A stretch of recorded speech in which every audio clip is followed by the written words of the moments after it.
Doctor Mizanur Rahman Azhari উনি একটা ইঙ্গিত দিয়েছেন, আর কেউ কেউ তার কথাটা ধরে মাথার কল্লা পর্যন্ত 10 লাখ টাকা ঘোষণা দিয়ে দিয়েছে। আপনার এত টাকা যে একজন মানুষের মাথার দাম আপনি 10 লাখ ঘোষণা দিয়ে দিলেন, তাও আপনি একজন পীর। এটাকে পীর না শয়তান? দুদককে বলবো, যারা 10 লাখ টাকা মানুষের মাথা ঘোষণা দিতে পারে তার টাকা আছে কত আপনারা খোঁজ নিন। এক কথা বলেন না কেন? এই পীরগুলোকে আমরা মানুষকে 50,000, 5 লাখ, 10 লাখ টাকার কম্বল বিতরণ করতে দেখি না এই শীতে। তারা মানুষের মাথা চায় 10 লাখের বিনিময়ে। কি হয়েছে? সে একটা অসংলগ্ন কথা বলেছে। এই কারণে আপনি 2 ঘন্টা কথা বলেন তো আমি আপনার 50টা ভুল ধরবো। আমরা 1.5 ঘন্টা 2 ঘন্টা কথা বলে একটা স্লিপ অফ টান হলে সেইটা নিয়ে এই যে কেরামান কাতিবিন উনি একটা কি বলতেছে বলে ফেলেছে। আরে ভাই, আমাদের বয়সই কত? আমার বয়স এখন 33, মিজান ভাই আমার 5 বছরের বড় মাত্র। এ সব মিলে নাই তার 38-40 বছর হবে। এখনো তো নবুয়তের বয়সে আমরা পাইনি। কথা বলে না কেন? নবীকে আল্লাহ 40 বছরের আগে নবুয়ত দেয়নি। আমরা তো সে বয়সে এখন মানে পার হতে পারিনি। 2-1টা কথা এদিকে ওদিকে হলে আপনারা মাথা 10 লাখ টাকা। মাথা কি এত ফ্রি? বলেন। কেউ কেউ অলরেডি আবার বলেছে এরা ধর্ম ব্যবসায়ী। এই কথা যেই লোকটা জানিয়েছে মিজানুর রহমান আজহারীর নাম নিয়ে যে এটা ধর্ম ব্যবসায়ী, আপনার ঈমান চলে গেছে। কারণ মিজানুর রহমান আজহারীর নামের আগে একজন আলেম লেখা আছে, আল উলামা ওয়ারাসাতুল আম্বিয়া, আলেমরা নবীর ওয়ারিস। এক কথা বলেন না কেন? অনেক বড় দায়িত্ব তার মাথার উপরে। নবীজি জানিয়েছেন আনা খাবাল খাতামান নাবিয়্যিন আলা নাবিয়্যা বাদি, আমি শেষ নবী, আমার পরে কোনো নবী নেই। এ কথার ভেতর একটা ইঙ্গিত আছে, নবী শেষ, তারপরে নবী নেই। অথচ আদম নবী থেকে শুরু করে হযরত ঈসা নবী পর্যন্ত আমরা দেখেছি এক নবী শেষ হওয়ার পরে আর এক নবীর উপরে এ দায়িত্ব এসে পড়তো। উম্মতের দায়িত্ব ভার নবীরা নিত, কিন্তু এখন তো নবী নেই। যেহেতু ওনার ঘোষণা আমার পরে আর কোনো নবী নেই, আমি শেষ নবী, এই হিসাবে নবীজি জানিয়েছেন আল উলামা ওয়ারাসাতুল আম্বিয়া, আমি থাকবো না কিন্তু আলেম থাকবে, এরাই আমার ওয়ারিস, এরাই আমার স্থলাভিষিক্ত। নবীর উপরে কথা বললে যেমন আমল আখলাক আল্লাহ নষ্ট করে দেয়, আলেমদের বিরুদ্ধে, আলেমদের উপরে কারো যদি কথা যায় তার পেছনের আল্লাহ সব নষ্ট করে দেবে। অহম লা ইয়াশউরুন, কখন যে নষ্ট হয়ে যাবে আপনি টেরও পাবেন না। এই জন্যে সীমা লঙ্ঘন করা যাবে না। কথা এবং আচরণে আপনারা সাবধান থাকবেন। যারা এই সীমা লঙ্ঘনগুলো করছেন, কাদের ইঙ্গিতে করছেন আমরা কিন্তু জানি। মাঝে মাঝে দাদারা এসে আপনাদের কান পড়া দিয়ে যায়, আর আপনারা তখন উল্টা পাল্টা কথা বলতে থাকেন। কেউ না জানলে দেশের আলেমরা কিন্তু আগেই টের পায়। কারণ এরা তাহাজ্জুদের নামাজের সেজদায় আমার আল্লাহর সাথে কথা বলে। আর কথা বলেন না কেন?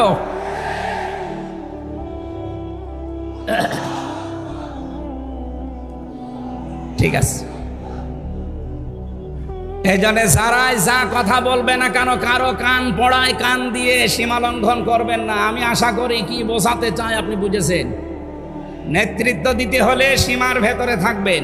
3 নম্বরে আমি পেয়েছি সূরা কাহফের 28 নম্বর আয়াতে যে গাফেল হওয়া যাবে না যারা নেতা হবে। অথচ এই দেশে আমরা দেখি এই 54-53 বছরে যারা নেতৃত্ব দিয়েছে অধিকাংশগুলোই গাফেল। আল্লাহর এই কোরআন সম্পর্কে তারা গাফেল, মানবতার সম্পর্কে তারা গাফেল ছিল। 4 নাম্বারটাই বেশি সূরা নিসা।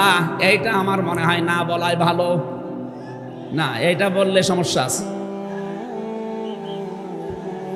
আমি শুধু আয়াত বলে দিচ্ছি, বাড়ি যে মিলান, আমি বাংলাও বলবো না। সূরা নিসা 5 নাম্বার পারার 2 নাম্বার পৃষ্ঠার 11 নাম্বার লাইনের 34 নাম্বার আয়াত। আল্লাহ রাব্বুল আলামিন, বাংলা বলবো, আর রিজালু কাওয়ামুনা আলান নিসা, নেতা হবে পুরুষ, মহিলা নেতা হতে পারবে না। এটা একটু আস্তে বলেন, আমার ভয় করে। এই জন্য আমরা সামনে যারা নেতা হবে তারা যেন পুরুষ হয়। কথা বলেন ঠিক কিনা? নবীজি জানিয়েছেন লা ইউফলিহা কওমুন, ওই জাতি কখনো সফল হতে পারে না যে জাতির নেতৃত্বে কোনো মহিলা বসে আছে। আমার এই হাদিসটা 100% বিশ্বাস হয়। আপনাদের না 98%? এই হাদিস 100% বিশ্বাস করেন কারা? দেখি লিল্লাহে তাকবীর। দেখেন তো হাত তোলেনি কে? আলহামদুলিল্লাহ। ঠিক আছে, বসেন বসেন বসেন, তাফসীর মাহফিলে বসেন।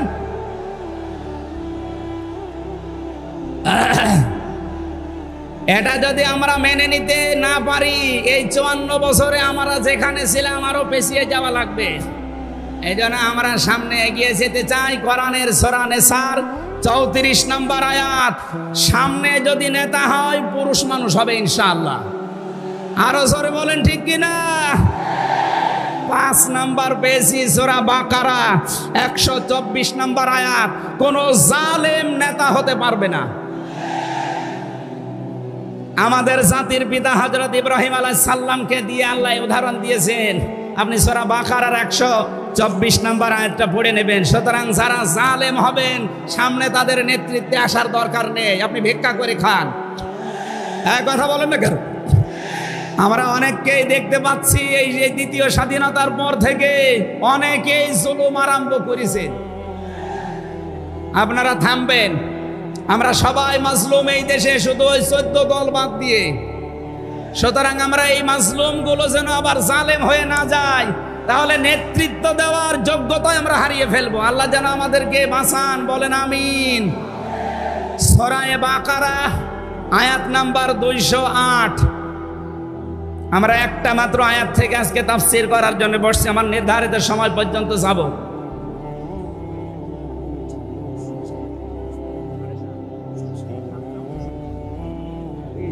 ঠিক আছে, জবান খুলে দিয়ে আগে পড়ে না। আউযু বিল্লাহি মিনাশ শাইতানির রাজিম, বিসমিল্লাহির রহমানির রহিম। ইয়া আইয়ুহাল্লাযীনা আমানু দুখুলু ফিস সিলমি কাফা। এ পর্যন্ত থাক। যেহেতু ডক্টর মিজানুর রহমান আজহারি আর 20-25 মিনিট পরে চলে আসবে, এই জন্য আমরা এ পর্যন্ত থাক। 3 ভাগের 1 ভাগ আমরা পড়লাম। সূরা বাকারা আল্লাহ তাআলা ডাক দিয়েছেন ইমানদারকে। কাকে বলেন তো? আমরা ইমানদার না বেঈমান? ঈমান আনার আগে একটা কাজ করা লাগে। আল্লাহর ঘোষণা, ফামাই ইয়াকফুর বিত-তাগুত ওয়া ইউমিন বিল্লাহ। কেউ যদি ঈমান আনতে চায় তার প্রথম কাজ হবে সে যেন তাগুত ছেড়ে দেয়। এদিকে কি মানুষের চাপে, মানুষের চাপে এগুলো হচ্ছে নাকি? আপনারা একটু ধৈর্য ধরেন। আসলে এনাদের তো আর জায়গা নেই, আর কোথায় পাবে জায়গা?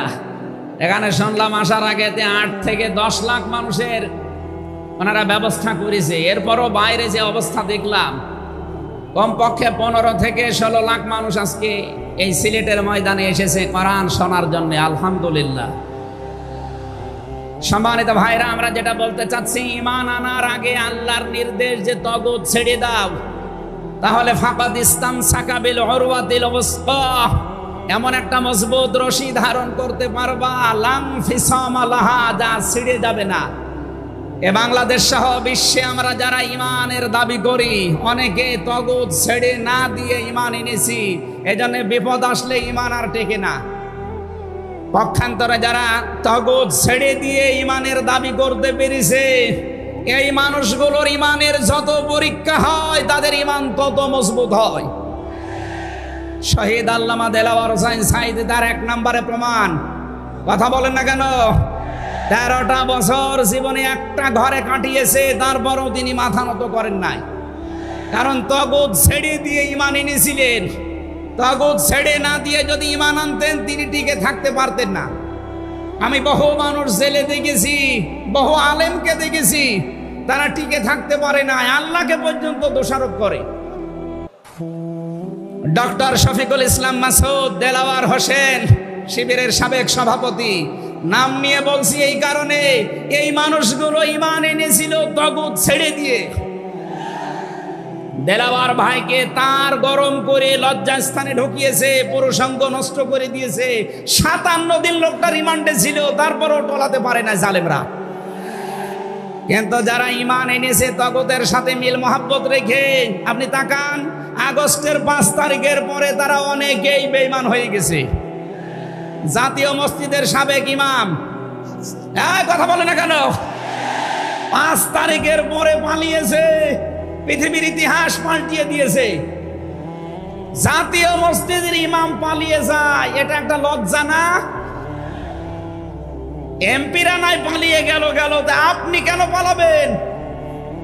কিছুদিন পরে জোর করে এসেছিল ইমামতি আবার করব, জনগণ জুতা দিয়ে পিটিয়েছে।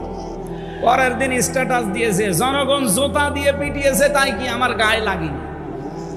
মানুষ কত নিচে নামতে পারে। তার বাবা তো একজন ভালো মানুষ ছিল, একজন আলেম ছিল, কি এসেছে আল্লাহ জানে। একটা জালেমাকে এসে নাম দিয়েছে কওমি জননী। এই নামটা যেই দিন দেয় সেদিন জেলখানায় ওনার নামে বদদোয়া হয়েছে। মাওলানা মামুনুল হক সহ যত আলেম ছিল আমরা এক জায়গায়, ওনারা বলছিল যে করল কি। হেফাজত ইসলামের 13 সালে এতগুলো মানুষ হত্যাকারী যার হাতে রক্ত লেগে আছে, আর সেই লোকটাকে নাম দিয়ে দিল কওমি জননী। আমাদের মাথা কাটা গেল। এরকম হাজারো আলেম, হাজারো পীর, হাজারো মুসলমানের দেশে ঈমান রাখতে পারে নাই, কারণ তাগুতের সাথে সম্পর্ক রেখে ঈমানের দাবি করত। আল্লাহ বলেন ঈমান আনতে হলে আগে তাগুত ছেড়ে দাও, এরপরে ঈমানের দাবি করো। উদখুলু ফিস সিলমি কাফা, ঈমানদার যারা তারা প্রবেশ করো পুরোপুরি ভাবে ইসলামে। এখানে সিলমন বা সালমন, সিনের উপরে জবর দিলে হয় সালমন মানে শান্তি, সিনের নিচে জের দিলে হয় সিলমন মানে ইসলাম। আল্লাহ রাব্বুল আলামিন ঈমানদারকে ডাক দিয়ে জানিয়েছে তোমরা প্রবেশ করো। যেহেতু সিলমনটা আছে এই জন্য ইসলাম নেওয়া লাগবে। আমি যতগুলো তাফসীর বিশ্ববিদ্যালয়ে থাকাকালীন মিলিয়েছিলাম এই সিলমন দিয়ে। আমি ভার্সিটিতে থাকাকালীন প্রায় 42টার উপরে এক জায়গায় মিলিয়েছি, যে দেখি সবাই কি বলে। প্রত্যেক মুফাসসির এখানে শান্তি না, এখানে নিয়েছেন তারা ইসলাম অর্থে তোমরা পুরাপুরি ইসলামে প্রবেশ করো। এখন আমরা যদি প্রশ্ন করি পুরাপুরি ইসলামে প্রবেশ করার অর্থ কি, কোরআন শরীফ থেকে আমরা ব্যাখ্যা বিশ্লেষণ দিয়েছি যে 5টা বিষয় যখন দেখবেন আপনার ভেতরে আছে, তখন বুঝবেন আমি পুরাপুরি ইসলামে প্রবেশ করেছি। জোরে বলেন সুবহানাল্লাহ। আমি তাফসীর থেকে যে নোটগুলো নিয়ে এসেছি তার 1 নম্বরে আপনি যখন দেখবেন যে আপনি আত্মসমর্পণ করে ফেলেছেন, 2 নম্বরে আপনার ভেতরে ইখলাস তৈরি হয়েছে, 3 নম্বরে আপনার বিশুদ্ধ আকীদা তৈরি হয়ে গেছে, 4 নম্বরে আপনার চরিত্র উন্নত হয়েছে, 5 নম্বরে আপনার লেনদেনে স্বচ্ছতা এসেছে। এই 5টা কাজ যখন আপনি দেখবেন তখন মনে করবেন যে আমি ইসলামে পরিপূর্ণ প্রবেশ করেছি। এখন বলেন তো আপনার কি 5টা কাজ পরিপূর্ণ হচ্ছে? আত্মসমর্পণ 1 নম্বরে আপনাকে করা লাগবে আমার আল্লাহর সামনে। কার সামনে? এটা দেখিয়েছেন আমাদের জাতির পিতা হযরত ইব্রাহিম। ইদ ক্বালা লাহু রাব্বুহু আসলিম ক্বালা আসলামতু লিরাব্বিল আলামিন। সূরা বাকারা 1 নম্বর পারা 19 নম্বর পৃষ্ঠা 7 নম্বর লাইনের 131 নম্বর আয়াতে আছে। এটা ইবনে কাসিরে পাবেন। আল্লাহ পাক বলেন আত্মসমর্পণ করো। উনি গাছের মাথায় বসে কোড়াল দিয়ে কাঠ কাটছিলেন, ডাক দিয়ে বলে মাবুদ এখানে বসে আত্মসমর্পণ করব কি করে? আল্লাহ পাক বলেন আত্মসমর্পণ এখানে খাতনা করে আত্মসমর্পণ করো। গাছের মাথায় তিনি কোড়াল দিয়ে খাতনা করে বললেন আমি মহাবিশ্বের প্রতিপালকের কাছে আত্মসমর্পণ করলাম, স্যালেন্ডার করলাম। এতটুকু তিনি শেষ করেননি, তিনি ডাক দিয়েছিলেন ইন্তেকালের আগে তার সন্তানদেরকে, ووصى بها إبراهيم بنيه ويعقوب يا بني إن الله اصطفى لكم الدين فلا تموتن إلا وأنتم مسلمون। হযরত ইব্রাহিম আলাইহিস সালাম এবং ইয়াকুব এই দুইজন নবী ইন্তেকালের আগে তার সন্তানকে ডাক দেন, হে আমার কলিজার টুকরার সন্তানেরা, ইন্নাল্লাহ আস্তাফা, অবশ্যই আল্লাহ তোমাদের জন্য মনোনীত করেছেন লাকুমুদ্দিন, একটা দিনকে, ফালা তামুতুন্না ইল্লা ওয়া আনতুম মুসলিমুন, মৃত্যুবরণ করবা না যতক্ষণ মুসলমান হতে না পারো। এবার আসেন তো, ইব্রাহিম আমাদের জাতির পিতা, হযরত ইয়াকুব আলাইহিস সালাম তাদের সন্তানদেরকে ইন্তেকালের আগে নসিহত করলেন যে তোমাদের জন্য আল্লাহ একটা দিন মনোনীত করেছেন। কি মনোনীত করেছেন? দিন কি? এ রাতের পরে যেটা আসবে ওই দিন। বলেন বলেন। কবরে গুরুত্বপূর্ণ যে প্রশ্নগুলো তার ভেতরে এটা একটা, মা দিনুকা, দিন কি? এটা যদি আপনি ক্লিয়ার হতে না পারেন, কবরে যে প্রশ্নের জবাব দিতে পারবেন না।